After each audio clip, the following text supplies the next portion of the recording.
నోరుకు రుచి రానప్పుడు ఇలా వెల్లుల్లి కారం గుడ్డు చేసుకోండి, బాగుంటుంది.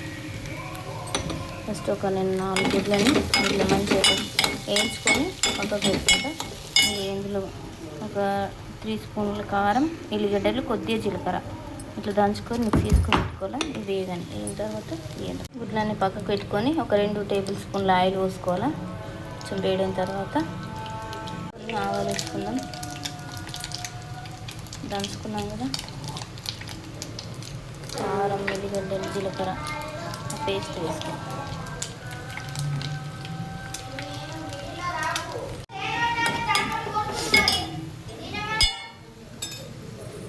వేసుకొని డాడీ వచ్చినాక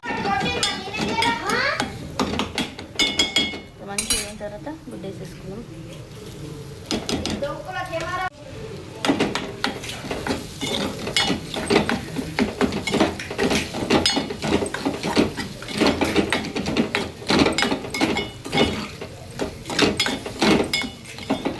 కోడిగుడ్డు, వెల్లుల్లి కారం కొంచెం తక్కువ మంట మీద వేయించుకుందాం. రెడీ. వెల్లుల్లి కారం, గుడ్డు